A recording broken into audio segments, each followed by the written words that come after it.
যে গতকাল বা তার আগের দিন একজন উপদেষ্টা তিনি মন্তব্য করেছেন যে রাজনৈতিক দলগুলো এই অন্তর্বর্তীকালীন সরকারকে ব্যর্থ করার জন্য কাজ করছে। এটা একটা, আমি মনে করি এটা একটা, এই উক্তিটা উনি কি জন্য করেছেন, কিভাবে করেছেন, কোন প্রেক্ষিতে করেছেন আমি জানি না। এটার গভীরতা উক্তি উনি বুঝেছেন কিনা তা আমি জানি না, কিন্তু এটা কিন্তু অত্যন্ত একটা মারাত্মক একটা উক্তি। এই সরকার অন্তর্বর্তীকালীন সরকার, এই সরকারকে আমরা সমস্ত মানুষ যারা আন্দোলন করেছি, যারা এই ফ্যাসিস্ট সরকারকে তাড়াবার জন্য আন্দোলন করেছি, ছাত্ররা বুকে রক্ত দিয়েছে এবং আমরা রক্ত দিয়েছি, তারা সবাই মিলে এই সরকারকে আমরা দায়িত্ব দিয়েছি। এবং এই সরকারকে দায়িত্ব দিয়েছি যে তারা আমাদের জন্য একটা পরিবেশ তৈরি করবে, এই রাষ্ট্রকে মোটামুটি ভাবে একটা নির্বাচনমুখী করে নির্বাচন দিকে নিয়ে গিয়ে নতুন একটা রাষ্ট্র করবার সুযোগ করে দেবে।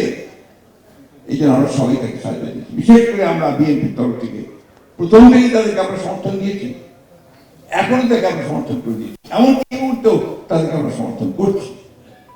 কারণ আমরা চাই যে তারা কাজগুলো শেষ করে তারা আমাদেরকে, জনগণকে তাদের প্রতিনিধি নির্বাচন করার সুযোগ করে দিয়ে তাদের পার্লামেন্ট, তাদের সরকার তৈরি করার সুযোগ করে দেবে।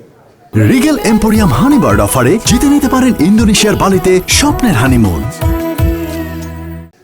তুই যেন এই কথা বলেন যে রাজনৈতিক দলগুলো অন্তর্বর্তীকালীন সরকারকে ব্যর্থ করার জন্য কাজ করছে, এটা অত্যন্ত মারাত্মক একটা অভিযোগ।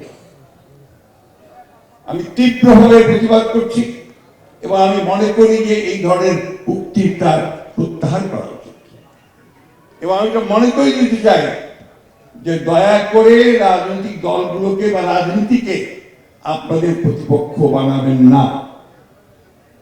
রাজনৈতিক দলগুলো আপনাদেরকে সহযোগিতা করছে, এটা রাজনৈতিক দলের দায়িত্ব।